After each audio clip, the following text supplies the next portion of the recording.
Bismillahirrahmanirrahim. Assalamualaikum warahmatullahi wabarakatuh. Alhamdulillahi wa kafa, wassalatu wassalamu ala rasulihil mustafa wa ala alihi wa ashabihi ahli sidqi wal wafa. Rabbi syrah li sadri wa yassir li amri wahlul 'uqdatam min lisani yafqahu qawli, amma ba'du. Para jamaah Masjid Jami Al-Akhbar dimanapun Anda berada, baik yang menyimak masih di masjid maupun di rumah masing-masing, baik yang menyimak dari aplikasi Zoom maupun di aplikasi Facebook. Hari ini tentu menjadi hari yang membahagiakan karena hari ini kita bisa melakukan sholat subuh. Alhamdulillah yang sholat subuhnya berjamaah. Semoga Allah terima amal ibadah kita hari ini. Tentu pagi hari ini kita patut selalu berdoa kepada Allah. Semoga Allah mudahkan langkah kita untuk selalu melakukan kegiatan-kegiatan yang baik. Kita berdoa semoga sampai nanti kita meninggalkan dunia ini dalam keadaan terbaik, dalam keadaan husnul khatimah. Amin ya rabbal alamin. Hadirin para pemirsa dimanapun Anda berada, pada kesempatan kali ini saya Hanif Lutfi akan menyampaikan satu tema di mana kita insya Allah sebentar lagi akan menjalaninya, yaitu berkaitan dengan hikmah dari menyembelih hewan kurban. Karena hari ini kalau tidak salah kita sudah masuk 10 terakhir bulan Dzulqa'dah. Berarti sebentar lagi kita sudah masuk ke bulan Zulhijjah. Dari namanya saja kita sudah tahu Zulhijjah. Zul itu punya, hijjah itu haji, yaitu bulan di mana ada hajinya. Meskipun haji tahun ini ada kendala, di mana kita tahu bahwasanya negara Arab Saudi belum memperbolehkan untuk orang pergi haji kecuali hanya tertentu saja. Tetapi kita perlu juga tahu bahwasanya selain ada haji, bulan Zulhijjah ada juga ibadah. Yang ibadahnya ini bisa dikatakan yang paling utama ketika sudah masuk bulan Zulhijjah. Tentu selain ibadah haji, yaitu menyembelih hewan, yang di Indonesia kita kenal dengan menyembelih hewan kurban. Meskipun kalau dalam hadis, dalam Al-Quran, dalam kitab-kitab para ulama biasanya disebut dengan Al-Udhiyah. Makanya ada hari raya namanya hari raya Idul Adha. Itu sama. Kalau kita lihat memang syariat menyembelih hewan kurban itu selalu dikaitkan dengan cerita dari Nabi yang menjadi kekasih Allah, Nabi yang bergelar Khalilullah, yaitu seorang Nabi yang dia menjadi ulul azmi, bapak dari para Nabi yang kita kenal namanya yaitu Nabi Ibrahim.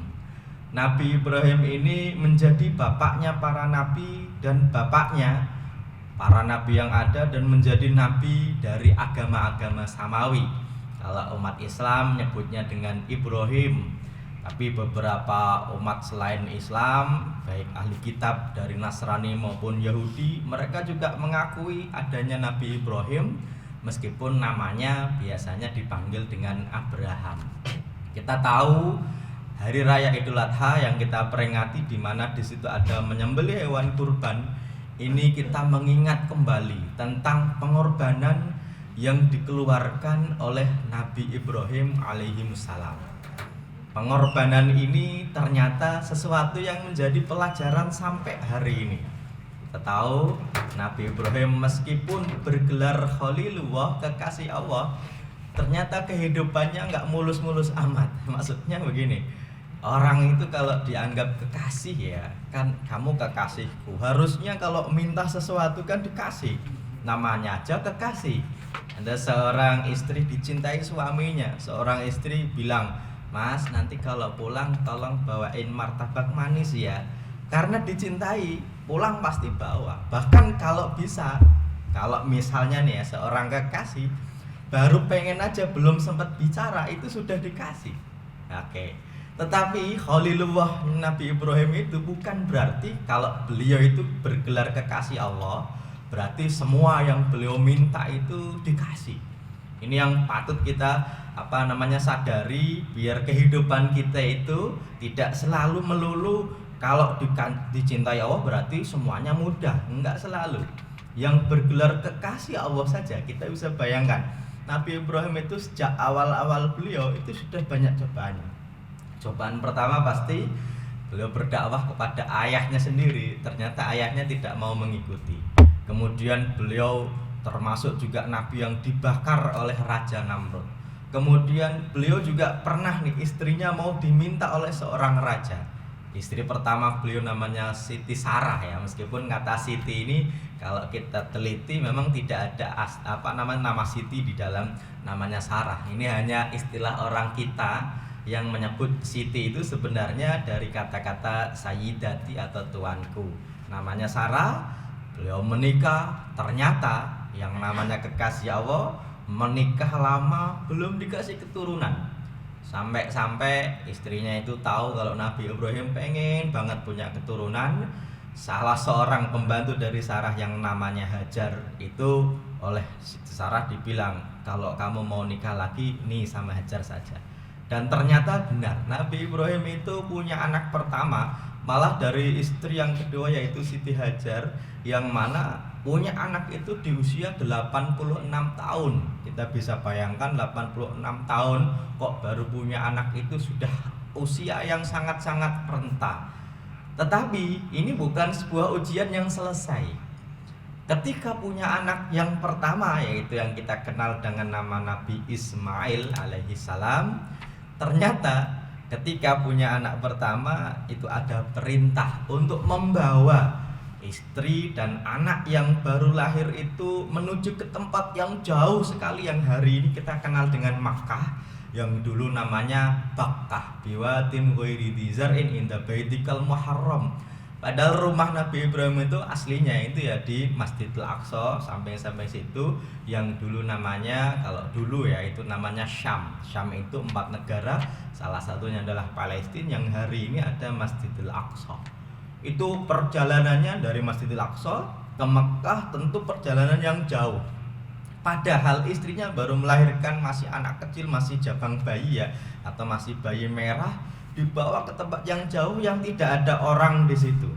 Dan ternyata ketika istrinya nanya kepada Nabi Ibrahim, Mas, kalau bahasa kita ya, atau ini mau kemana? Nabi Ibrahim diam saja. Sampai ke suatu tempat, kemudian Nabi Ibrahim mau pulang, istrinya itu nanya, saya ditinggal sini ya? Kemudian Nabi Ibrahim tidak menjawab, hampir pulang istrinya bilang, ya sudah, kalau memang ini perintah Allah, pastinya Allah tidak akan meninggalkanku. Nabi Ibrahim pulang lagi, Sarah ini ditinggalkan Hajar itu ditinggalkan bersama anak kecilnya.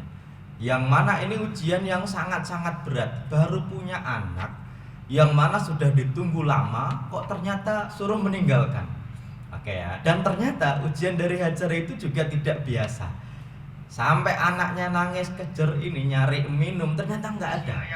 Sampai 7 kali ya dari Safa ke Marwah. Kalau hari ini kita bisa bayangkan jamaah haji atau jamaah umroh atau teman-teman yang menyaksikan ini yang sudah pernah haji atau pernah umroh, kalau Safa ke Marwah itu hari ini gampang. Kenapa? Karena AC, bawahnya enak, di samping kanan kiri ada banyak minumnya. Kalau dulu nyari minum, ternyata dari usaha itu ternyata muncul air tidak di mana-mana, malah di bawah kaki dari Ismail. Artinya apa? Seorang itu harus berusaha meskipun ternyata jawaban dari usaha itu berada di tempat yang paling dekat dengan dia. Tapi Allah tidak lantas memberi begitu aja, tapi disuruh usaha dulu.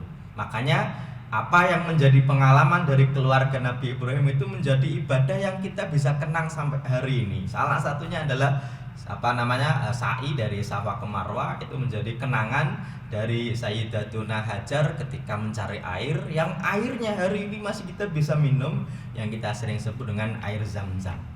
Setelah itu ternyata ujiannya tidak selesai.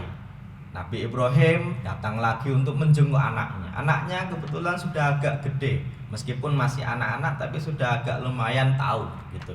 ternyata ada perintah lagi yang perintahnya ini menjadi sebuah syariat yang hari ini kita bisa lakukan, yaitu perintahnya disuruh menyembelih anaknya. Ini sebuah perintah yang tidak logis. Menurut logika manusia ini nggak logis. Ada orang tua kok disuruh menyembelih anaknya. Tetapi perintah ini oleh Nabi Ibrahim diyakini ini datangnya dari Allah melalui perantara mimpi. Akhirnya Nabi Ibrahim nanya kepada anaknya, "Wahai anakku, bagaimana? Fangdur madataro. Kira-kira kamu bagaimana?"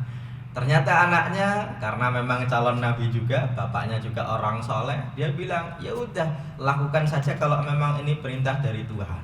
Ternyata ujiannya itu banyak. Ketika disuruh menyembelih, kemudian disuruh ke tempat yang sepi di tengah jalan, itu ternyata banyak godaan. Makanya kalau hari ini nih jemaah sekalian, kalau kita sudah pengen nanti saya pengen kurban, kok banyak godaan, itu memang wajar karena sekelas Nabi Ibrahim aja banyak godaan.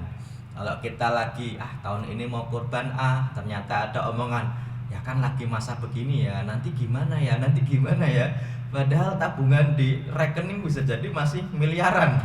Tapi karena ada godaan itu kadang-kadang kita agak goyah. Nabi Ibrahim juga sama. Makanya ketika goyah begitu, Nabi Ibrahim mengambil batu, kemudian dilemparkan, Bismillah ya Allahu Akbar, yang hari ini kita kenal dengan melempar jamroh atau melempar jumroh. Jumroh itu artinya kerikil, dilemparkan untuk melempar setan. Hari ini kalau ada orang pergi haji, biasanya ada ritual melempar jumroh, meskipun sebenarnya setannya nggak di situ. Itu cuma sekedar sebagai mengenang saja. Artinya apa? Kalau hari ini orang pergi haji bukan berarti ketika melempar, wah setan lempar gitu ya. Makanya ada orang pergi haji itu nggak cuma kerikil yang dilempar, sendal aja dilempar. Kenapa? Sang lempar setan gitu ya. Ya kalau setan dari dulu dilemparin nggak pindah-pindah kan bodoh amat kan gitu ya. Masa setan nggak pindah sih? Ini hanya cuma sekedar ritual untuk mengingatkan bahwasanya ketika kita ingin melakukan kebaikan ternyata memang ada banyak cobaan. Hari ini kalau jamaah nih ya, para jamaah dimanapun Anda berada, kalau biasanya tahun lalu melakukan ibadah kurban, kita sudah kumpulkan. Kalau tahun ini kok banyak godaan, gimana ya? Yakin, kita kalau memang yakin, Bismillahirrahmanirrahim, jalankan, insya Allah juga nanti akan ada balasannya. Kemudian yang selanjutnya, ternyata setelah dilempar setannya hilang, kemudian mau disembelih diganti dengan hewan yang kita kenal dengan domba. Inilah yang nanti menjadi salah satu sejarah kenapa umat Islam sampai hari ini masih disunahkan untuk menyembelih hewan kurban atau menyembelih udhiyah. Meskipun sebenarnya kalau kita mau lebih jujur, lebih teliti lagi, kata-kata kurban itu sendiri memang tidak baku dipakai di dalam hadis maupun dalam kitab para ulama. Maksudnya begini, yang dipakai di dalam kitab-kitab dan di dalam hadis-hadis itu bukan kurban tapi al-udhiyah. Misalnya nih di depan saya ini ada kitab Bulughul Maram, Imam Ibnu Hajar Al-Asqalani menyebutkan babul adhahi, bab tentang udhiyah. Adhahi itu jamak dari udhiyah. Kalau kata-kata kurban itu lebih terkenal di Indonesia. Ini menarik, kenapa? Karena di Indonesia menyembelih hewan kurban itu sudah menjadi masuk menjadi bahasa kita dalam KBP, Kamus Besar Bahasa Indonesia, itu sudah menjadi bahasa kita, tapi dengan KURBAN, kurban. Tapi kalau kita mau lebih teliti, kata kurban itu sendiri sebenarnya ya, ini merujuk kepada kisah Nabi juga, tapi bukan Nabi Ibrahim, tapi Nabi Adam, atau khususnya anak dari Nabi Adam, yaitu Qabil dan Habil. Di dalam ayat Al-Quran disebutkan, Watul alaihim naba'bnai Adam il qarraba kurbanan. Nah, ini ayat ini yang menyebutkan kata-kata kurban sebenarnya bukan sembelihan Nabi Ibrahim, tapi sembelihan dari salah satu anak dari Nabi Adam, yaitu Habil, di mana Qabil dan Habil itu disuruh mempersembahkan sesuatu. Kalau Habil kurbannya kambing, kalau Qabil kurbannya itu hasil dari pertanian. Sayangnya memang Habil ini terbunuh oleh Qabil karena ada sesuatunya. Oke ya. Tapi paling tidak istilah ini ya tidak berpengaruh. Intinya sama-sama menyembelih. Yang mana dari cerita Nabi Ibrahim ini hari ini masih kita bisa lakukan. Makanya kalau bulan Zulhijjah itu sebenarnya banyak kisah Nabi Ibrahim dan keluarganya yang kita bisa petik. Makanya dalam Al-Quran juga itu kalau disebutkan keluarga yang bisa diteladani dari keluarganya itu, Nabi itu ada banyak, ulul azmi itu ada banyak. Tapi kalau keluarga Nabi yang diteladani itu ada 3 keluarga. Yang pertama adalah Ali Ibrahim, kemudian yang kedua Ali Imron. Meskipun tidak Nabi tapi keluarganya menjadi teladan. Ali Ibrahim berarti keluarga Nabi Ibrahim, Ali Imron itu keluarganya Imron, dan yang ketiga Ali Muhammad, keluarganya Nabi Muhammad. Dan hari ini kita mau masuk bulan Zulhijjah, kita bisa nih list kira-kira amalan apa yang kita bisa lakukan. Karena mau tidak mau, kalau hari ini kita melakukan sesuatu, kita paling tidak ada 2. Yang pertama menambah amalan, atau yang kedua itu mengurangi dosa. Ini yang harus kita perhatikan. Kalau kita yakin dosa kita banyak, minimal ya kita menghapus dosa kita. Tapi kalau bagusnya lagi kita menambah amalan kita. Masuk bulan Zulhijjah itu amalannya ada banyak. Bahkan 10 pertama bulan Zulhijjah, ini para ulama ahli tafsir menyebutkan itulah tafsir yang paling mendekati dari Al-Fajr, surat Al-Fajr, wal fajri walayalin asyar, dan 10 malam pertama bulan Zulhijjah. Meskipun para ulama nanti berbeda pendapat terkait 10 ini apakah 10 pertama bulan Zulhijjah atau 10 terakhir bulan Ramadan. Tapi mayoritas ulama menyebutkan itu lebih kepada 10 pertama bulan Zulhijjah. Kenapa? Ibnu Hajar Al-Asqalani dalam kitabnya Fathul Bari beliau menyebutkan bahwasanya kenapa bulan Zulhijjah itu mulia? Karena ternyata banyak ibadah ngumpul di situ. Makanya nanti kita bisa list kira-kira ibadah apa yang kita bisa lakukan. Yang paling pertama yang butuh biaya dan juga butuh tenaga adalah ibadah haji. Meskipun tahun ini kita belum bisa pergi haji, yang belum bisa berangkat tahun ini juga kita doakan semoga tahun depan masih sehat dan bisa berangkat. Kalaupun belum bisa berangkat, semoga sudah dicatat niatnya menjadi amal ibadah haji. Karena memang mau tidak mau semua negara ini lagi menghadapi masa yang cukup sulit. Oke ya, ini yang pertama, ibadah yang bisa dilakukan ketika bulan Zulhijjah ya pastinya pergi haji. Yang kedua yang butuh biaya juga, yaitu menyembelih hewan kurban.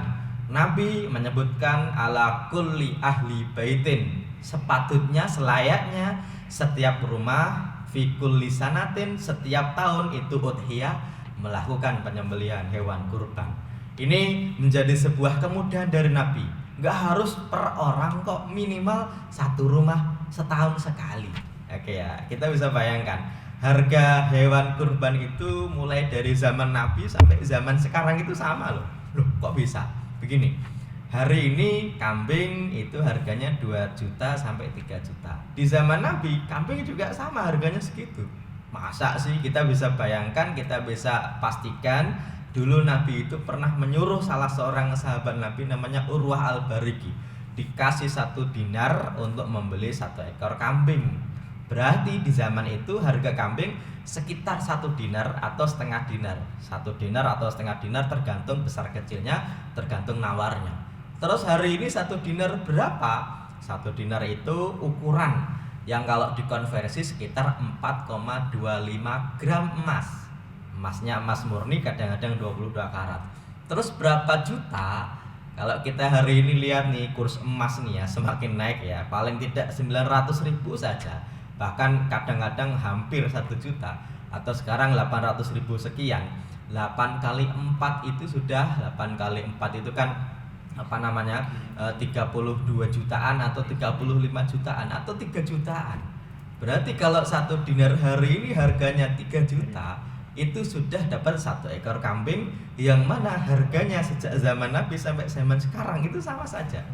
Oke ya, makanya kalau nanti misalnya nih jamaah punya uang lebih, ternyata mampu untuk menyembelih hewan kurban, maka kita bisa rencanakan mulai dari hari ini minimal satu rumah itu setahun sekali minimal. Boleh juga tahun ini atas nama bapaknya, tahun depan atas nama ibunya, enggak masalah. Pak Ustadz, kalau satu rumah itu kok satu kambing, nanti kalau menjadi tunggangan besok di Yaumul Mahsyar atau di atas sirat gimana? Kasihan dong kambingnya. Oke, memang ada hadis yang menyebutkan bahwasanya perbaguslah hewan kurban karena nanti akan jadi fa'innahu matiyatikum alas sirat, karena dia menjadi tungganganmu nanti di titian sirat. Meskipun para ulama ahli hadis menyebutkan bahwasanya hadis ini secara sanad itu dhaif atau lemah, tapi bukan berarti menjadikan fadilah kurban itu berkurang. Tetap banyak. Termasuk apa? Termasuk Nabi juga menyebutkan dalam riwayat Imam At-Tirmidzi disebutkan, "Mangkana lahu sa'atun wa lam yudhi fala yaqrabanna musallana." Siapa yang memiliki keluasan rezeki tapi kok tidak ikut berkurban, enggak usah deket-deket musola kami. Kata-kata musola kami ini kita harus pahami. Musola itu bukan berarti seperti yang kita pahami hari ini, yaitu tempat sholat yang lebih kecil daripada masjid. Kalau yang besar namanya masjid, yang kecil musola. Itu di Indonesia. Kata-kata musola itu sejatinya kalau kita lebih detailkan lagi, itu merujuk kepada tempat untuk sholat Id, namanya musola, yaitu di tanah lapang di luar kota Madinah, yang mana jamaah mau sholat Id itu suruh datang dan pulang itu lewat jalur yang berbeda. Dan Nabi hampir semua sholat Idnya itu di tempat tanah lapang itu yang namanya musola. Kalau punya uang kok nggak ikut kurban, nggak usah deh. Kalau bahasa lainnya itu nggak usah ikut sholat Id deh, begitu. Oke ya, meskipun juga ini sebuah kesunahan dalam artian kalaupun tidak ikut kurban juga tidak menjadi sesuatu yang dosa. Buktinya Umar, Abu Bakar itu juga pernah tidak berkurban dalam rangka biar orang itu tahu kalau kurban hukumnya tidak wajib tapi hukumnya sunnah. Oke ya, ini tentu menjadi ibadah yang mana dalam hadis yang lain disebutkan semua pahala dari hewan yang disembelih itu menjadi pahala, semua bagian dari hewan yang disembelih itu semuanya jadi pahala semua. Bahkan termasuk juga rambut atau kulit atau kotoran hewan itu semua jadi pahala. Makanya tadi saya sebutkan, kalau kita tidak bisa menambah dosa, keliru. Kalau kita tidak bisa menghapus dosa, ya harus kita tambah pahala. Oke ya, hari ini nih kalau kita nih kok pemasukannya sedikit, maka paling tidak pengeluarannya jangan banyak. Termasuk juga dosa juga sama. Kalau kita yakin dosa kita banyak, ya udah kita tambahi dengan pahala. Biar apa? Biar rekening pahala kita lebih banyak daripada dosa kita. Oke, ini ibadah yang kita bisa lakukan selain tadi haji. Yang kedua adalah kita menyembelih hewan kurban. Nanti sunnahnya ya, kalau yang sudah berniat ingin menyembelih hewan kurban, kemudian sudah membayarkan kepada panitianya misalnya, ya kalau bisa mulai dari tanggal 1 sampai nanti tanggal 10 nggak usah potong rambut, nggak usah potong kuku. Dalam rangka apa? Biar semua anggota tubuh kita nanti dimerdekakan dari api neraka. Oke ya, ini kesunahannya. Kemudian kesunahan yang lain, kalau memang nih kita tidak bisa menyembelih hewan kurban, ada kok ibadah yang murah meriah, yang tidak butuh biaya, bahkan cuma sekedar diam saja, tidak makan, tidak minum, tidak melakukan yang membatalkan puasa, yaitu ibadahnya puasa 9 hari pertama di bulan Zulhijjah. Oke, meskipun kalau dilihat dari kekuatan dalilnya, yang paling dianjurkan itu puasa tanggal 9 bulan Zulhijjah, yang orang-orang menyebutkan dengan puasa Arafah. Meskipun kata Arafah itu menyebut suatu tempat di Mekah, yang mana ketika tanggal 9 orang pergi haji wukuf di Arafah. Tapi para ulama menyebutkan sebenarnya puasa Arafah tidak hanya melulu berkaitan dengan wukufnya, tapi berkaitan dengan tanggal 9-nya dimanapun kita berada. Artinya kalau nanti ternyata nih nggak ada haji sekalipun, berarti nggak ada orang wukuf di Arafah, puasa Arafah tetap sunnah. Kalaupun ternyata antara Indonesia dengan Saudi kok beda tanggal 1 Zulhijjah, tetap kesunahannya itu di tanggal 9 di bulan Zulhijjah. Meskipun di Saudi sono lagi wukuf, di sini sudah Idul Adha, maka kita puasanya tanggal 9 di mana kita berada. Apa yang melandasi hal itu? Yang melandasi hal itu adalah ternyata syariat haji yang dilakukan oleh Nabi Muhammad itu disebut dengan haji wada, haji terakhir yang Nabi lakukan. Dan Nabi itu wukufnya ya di tahun 10 bulan tahun 10 bulan Dzulhijjah ya, tahun 10 Hijriah ya. Berarti itu hanya di akhir-akhir masanya Nabi saja. Padahal puasa Arafah itu sunnahnya mulai dari awal-awal. Lah dulu ketika Nabi belum haji, di Arafah masih kosong, apakah tetap sunnah puasa Arafah? Tetap sunnah. Ini minimalisnya tanggal 9. Namanya puasa Arafah. Biar nanti Idul Adhanya itu bermakna ya. Makanya orang Indonesia itu kadang-kadang merasa anehnya begini. Yang Ramadan puasanya sebulan, itu Idul Fitrinya itu takbirannya itu cuma sehari, bahkan nggak ada sehari, semalam. Tapi Idul Adha ya, yang nggak ada puasa sama sekali, bahkan biasa-biasa saja, itu kok malah takbirannya itu kok sampai hari menyembelih hewan kurban yang sampai ayamun nahr atau hari tasyrik. Oke ya. Nah ini nih biar bermakna, yuk kita puasa bulan Arafah, puasa tanggal 9 di hari Arafah di bulan Dzulhijjah, karena oleh Nabi menyebutkan siyamu yaumi Arafah ahtasibu 'ala Allah, saya mengharap kepada Allah dengan puasa Arafah ini akan menghapuskan dosa 1 tahun sebelumnya dan 1 tahun setelahnya. Mungkin orang membayangkan begini, enak dong dengan puasa doang dosanya diampuni. Kalau gitu kita melakukan dosa dengan sengaja dong. Begini, sebenarnya dosa itu yang nggak disengaja saja banyak kok, apalagi yang disengaja. Kalau orang ini dosa kok disengaja kepada Allah, tidak sholat, atau kepada orang tua, kepada teman, kepada istri, kok disengaja, itu ada kemungkinan minta maaf, ya Allah, mohon maaf ya Allah. Kalau kepada istri nih, kalau sengaja, istriku mohon maaf ya, itu sengaja. Tapi kalau dosa tidak sengaja, itu berarti nggak kebayang untuk minta maaf. Kenapa? Ya karena nggak tahu kalau itu dosa, atau dia nggak sadar kalau itu dosa. Terus bisa menghapuskan itu dengan apa? Ya dengan ibadah-ibadah yang kita bisa lakukan, yang mana dengan ibadah itu bisa menghapus dosa kita. Salah satunya adalah puasa Arafah itu. Saya kasih contoh begini, kita nggak tahu-tahuan nih, kemudian ketika kita keluar dari masjid ada sendal, karena menutupi sendal kita nggak sengaja kita tendang jauh. Oke ya, kita nggak sengaja nih. Kemudian ternyata pemilik sendal dia datang, sendalku mana ya? Dia cari, ternyata ngumpet gara-gara kita. Itu bisa jadi yang punya sendal ini siapa yang buang begini. Itu bisa jadi disumpahi, kadang-kadang memang itu zalim tapi tidak sengaja. Kita punya mobil nih, bertamu kepada tetangga, kepada saudara, tahu-tahu parkir di samping jalan. Ternyata setiap orang lewat itu merasa kesusahan gara-gara kita. Dosa nggak? Ya bisa jadi dosa. Yang seperti ini nih yang kita nggak sengaja, itu kadang-kadang dosanya itu karena kita nggak tahu kalau itu dosa, itu nggak meminta maaf. Kenapa? Ya karena kita nggak tahu kalau itu dosa. Atau tanggal 8-nya yang kita sering sebut dengan puasa tarwiyah. Meskipun puasa tarwiyah ini secara dalil fadilahnya lemah, tapi bukan berarti tidak sunnah puasa. Karena dalam riwayat lain Imam Abu Dawud menyebutkan Nabi itu, dari istri-istri Nabi menyebutkan Nabi itu sering juga kok puasa dari tanggal 1 sampai tanggal 9. Adapun tanggal 10-nya memang diharamkan, dilarang untuk berpuasa tanggal 10-nya, karena sudah masuk bulan hari raya Idul Adha, maka diharamkan untuk berpuasa. Tapi kalau tanggal 1 sampai 9-nya itu tetap disunnahkan untuk berpuasa. Boleh full 1, 2, 3, 4 boleh. Atau kita pilih-pilih nih, misalnya nih ya, tanggal 1 puasa, tanggal 2 off dulu deh, tanggal 3 puasa, tanggal 4 off dulu, tanggal 5 puasa, juga nggak masalah. Yang penting kita melakukan ibadah yang kira-kira kita bisa lakukan, dan ini tidak butuh biaya banyak karena tinggal diam saja.